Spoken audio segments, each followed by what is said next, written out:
Salam sejahtera, kali ini satu berita saya nak kongsikan kepada anda hari ini. Sebelum itu, bagi mereka yang masih baru di channel ini, sila pertimbangkan untuk menekan butang subscribe, like, komen dan share supaya anda tidak akan ketinggalan info-info menarik yang akan saya sampaikan di channel ini.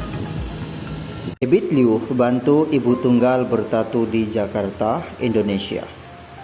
Petaling Jaya, penceramah bebas Ustadz Ebit Liu bantu ibu tunggal bertatu di Jakarta, bertatu di sekitar Jakarta, Indonesia.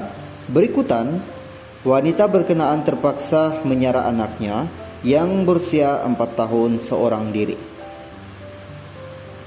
Menerusi hantaran di Facebooknya, wanita berusia 21 tahun bernama Mondi itu dilihat dipenuhi tatu termasuk dalam matanya.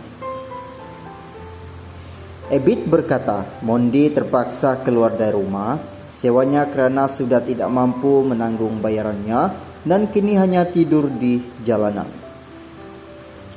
Cantik dan baik adik ini, kehidupan anak puak jalanan, dari kecil hidup susah dan di jalanan.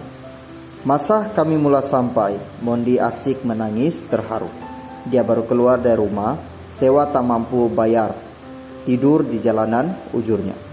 Dalam pada itu, Ebit juga berkata, pihaknya berusaha untuk mendapatkan pekerjaan buat Mondi secepat mungkin. Katanya, Mondi memasang niat untuk berhijrah ke arah ke lebih baik dengan istiqomah menunaikan solat serta berpakaian menutup aurat. Asik menangis tengok baju dan tudung ini. Dia teringin nak hijrah, solat menutup aurat dan menjadi hamba Tuhan yang baik. Doakan buat Mondi. Tuhan Maha Kaya semoga dipermudahkan jalan hijrah dan rezekinya. Ujian kita berbeza-beza. Mudah-mudahan kami akan bantu beri tempat tinggal dan bantu cari kerja untuknya supaya dapat terus hijrah. Jelasnya lagi Cosmo Online. Salam sejahtera, kali ini satu berita saya nak kongsikan kepada anda hari ini. Sebelum itu, bagi mereka yang masih baru di channel ini, sila pertimbangkan untuk menekan butang subscribe, like, komen dan share supaya anda tidak akan ketinggalan info-info menarik yang akan saya sampaikan di channel ini. Dalam kurungan V, Putri Sarah bantah injukasi sebab kebebasan bersuara. Mahkamah buat keputusan 14 Ogos. Mahkamah Tinggi Shah Alam akan membuat keputusan berhubung perintah lanjutan injukasi eksprat dalam kurungan sebelah pihak yang difailkan pelakon dan pengarah Samsul Yusuf terhadap tamanya yaitu Putri Sarah Liana pada 14 Ogos 2023. Hakim berkata, mahkamah perlu meneliti terlebih dahulu alasan dikemukakan kedua belah pihak pada tarikh berkenaan sama ada injukasi itu dikekalkan atau diketepikan. Pada 26 Mei lalu, membenarkan permohonan Samsul atau Muhammad Samsul MD Yusuf 39 untuk mendapatkan perintah injukasi lanjutan terhadap Putri Sarah selama 2 minggu. Injukasi itu menghalang Putri Sarah atau Putri Sarah Liana Megat Kamarudin 38 daripada memuat naik, mengeluarkan, menulis, penerbit, menyebarkan, menyebahkan atau menyalurkan sebarang keterangan berhubung kes cerai dan nusus pasangan itu dalam apa jua bentuk atau medium. Salam sejahtera, kali ini satu berita saya nak kongsikan kepada anda hari ini. Sebelum itu, bagi mereka yang masih baru di channel ini, sila pertimbangkan untuk menekan butang subscribe, like, komen dan share supaya anda tidak akan ketinggalan info-info menarik yang akan saya sampaikan di channel ini. Saya risau kalau Leona ni jenis yang bodoh setiap hari Azhar Sulaiman. Baru-baru ini hangat diperkatakan mengenai anak kepada pelakon Azhar Sulaiman, yaitu Kasih Iris Leona, apabila tular videonya bermandi-manda di sungai dengan hanya memakai bikini putih.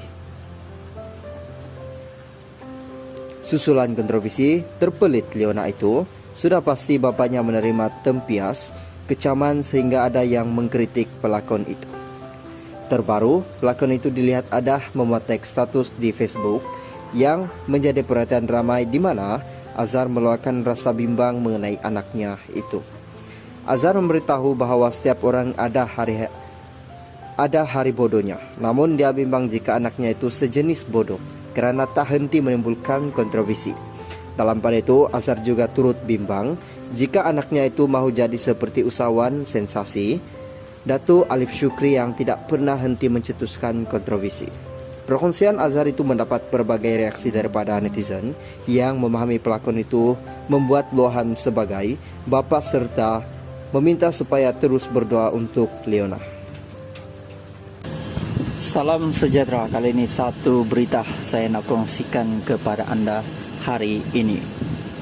Sebelum itu, bagi mereka yang masih baru di channel ini, sila pertimbangkan untuk menekan butang subscribe, like, komen dan share supaya anda tidak akan ketinggalan info-info menarik yang akan saya sampaikan di channel ini. Tarian gelek punggung dengan Ifah Razia, Alif Syukri minta maaf. Kuala Lumpur, Datuk Sri Alif Syukri 34 mohon maaf jika tindakannya menari bergelek dengan penyanyi Ifah Razia menyinggung sensitif mana-mana pihak. Alif berkata apa yang dilakukan bersama Ifah itu hanya gurauan dan hiburan semata-mata, serta tidak perlu diperbesarkan. Saya menyusun 10 jari mohon maaf sekiranya tarian bersama Ifah itu membuatkan netizen kurang senang dan marah. Manusia ini tidak lari daripada melakukan kesalahan. Hidup ini lawak, perlukan manja, jadi saya hanya bergurau. Bukan ada adegan memegang punggung atau bersentuhan. Jadi fikir positif sajalah, katanya. Sebelum ini, video yang dimuat naik Ifah di Instagram dan TikTok memaparkan dia dengan Alif sedang bergelek bersama sambil menggoyangkan punggungnya. Aksi itu telah menerima kecaman netizen dan rata-ratanya meluahkan rasa kesal dengan perangai mereka yang dilabel sebagai tidak sedar diri. Mengulas lanjut mengenai tarian berkenaan, Alif berkata perkara itu bergantung kepada tafsiran pemikiran masing-masing. Sebenarnya waktu itu kami sedang membuat video TikTok